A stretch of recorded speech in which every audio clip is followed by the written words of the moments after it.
পুরাতন ইউনিয়ন পরিষদ মাঠ প্রাঙ্গণে জানিপুর কমলাপুর যুব সমাজের উদ্যোগে আয়োজিত বরকতময় কোরআনের তাফসীর মাহফিল।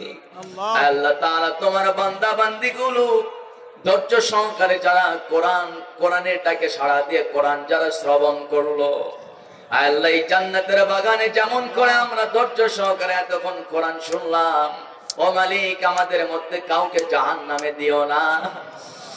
রব্বুল আলামিন দয়া করে আমাদেরকে এই বরকতময় অনুষ্ঠানে যেমন কবুল করেছো, বরকতময় নিয়ামতে পরিপূর্ণ জান্নাতেও একটু আমাদেরকে একত্রিত করে দিও। রব্বুল আলামিন গুনাহের বোঝা তো ভারী হয়ে গেছে, আল্লাহ তাআলা দয়া করে আমাদের গুনাহগুলো মাফ করে দাও, জিন্দেগীর तमाम পাপগুলো ক্ষমা করে দিয়া আল্লাহ তাআলা নিষ্পাপ বানায়া বাড়ি থেকে মধ্য রজনীতে আবার বিছানায় মিলিত হওয়ার তৌফিক দিয়ে দাও। ও আরশের মালিক একটু তাকায় দেখো আল্লাহ, কতগুলো তোমার বান্দা হাত উঠাইছে, আবার আড়ালে থাকা তোমার কতগুলো বান্দা হাত তুলে, কতগুলো বান্দি হাত উঠায় চোখের পানি ফলাইতেছে রে মালিক। রব্বুল আলামিন এটা আমাদের জীবনের শেষ দোয়া হতে পারে। আল্লাহ তাআলা জানি না তোমার এই সব হাত উঠানো, তোমার দরবারে হাত উঠানো তোমার বান্দা বান্দিদের কার মনে কি আশা, কি কষ্ট, আমি তো কিছুই জানি না। কার মনে কি কষ্ট দূর করে দাও, কার মনে কি আশা মালিক তুমি তো জানো, কবুল করে নাও। আল্লাহ অনেকে অসুস্থ, সুস্থতার জন্য দোয়া চেয়েছেন, মালিক রে সুস্থতা দান করে দাও। আল্লাহ তাআলা ও আরশের মালিক, আল্লাহ তাআলা কোরআনের কর্মীদেরকে আল্লাহ কবুল করে নাও, এলাকার সমস্ত ভাই বোনদেরকে আল্লাহ কোরআনের জন্য কবুল করে নাও। আল্লাহ তাআলা আমার টুটুল ভাইকে ইসলামের জন্য কবুল আর মঞ্জুর করো।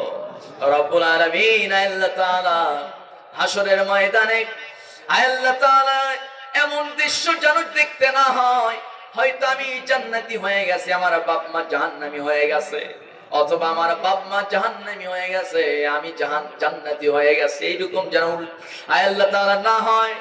রব্বুল আলামিন যেই মা আমাকে 10টা মাস গর্ভে ধারণ করলেন, আল্লাহ তাআলা মার পেটে যখন আমরা ছিলাম, মা তো কি না অসহনীয় যন্ত্রণা সহ্য করেছে।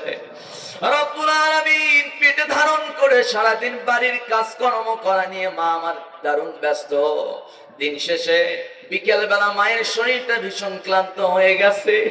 ক্লান্ত শরীরটা যখন একটু আরামের বিছানায় মিলিত হবে মালিক, রাত গভীর হয়ে গেছে, ঘুমে আচ্ছন্ন থাকা মায়ের পেটে যখন একটু আমরা নড়াচড়া করছি, ব্যথার যন্ত্রণায় মায়ের ঘুমটা ভেঙে গেছে। আল্লাহ, ব্যথার যন্ত্রণায় মায়ের ঘুম ভেঙে গেছে, নীরবে দাঁতের সঙ্গে দাঁত কামড় মেরেছে কি মা আল্লাহ আওয়াজহীন কান্না করেছে, চোখের পানি ফেলেছে। মায়ের ওই রাতের কান্না পৃথিবীর কোন মানুষ দেখে নাই। রব্বুল আলামিন আল্লাহ তাআলা যেই মা আমাদের গর্ভে ধারণের যন্ত্রণা, ডেলিভারির যন্ত্রণা, দুগ্ধপানের যন্ত্রণা থেকে শুরু করে ছোট থেকে লালন পালন করা, আল্লাহ তাআলা এত কষ্ট করে দিলে দিলে যেই মা আমাদেরকে লালন পালন করলেন ভালোবাসা দিয়া, কত কারণে অকারণে মায়ের চোখে আমরা পানি ফেলিয়েছি, কত কারণে অকারণে আল্লাহ মার সঙ্গে খারাপ আচরণ করেছি মালিক। আল্লাহ মার মনটা কেঁদে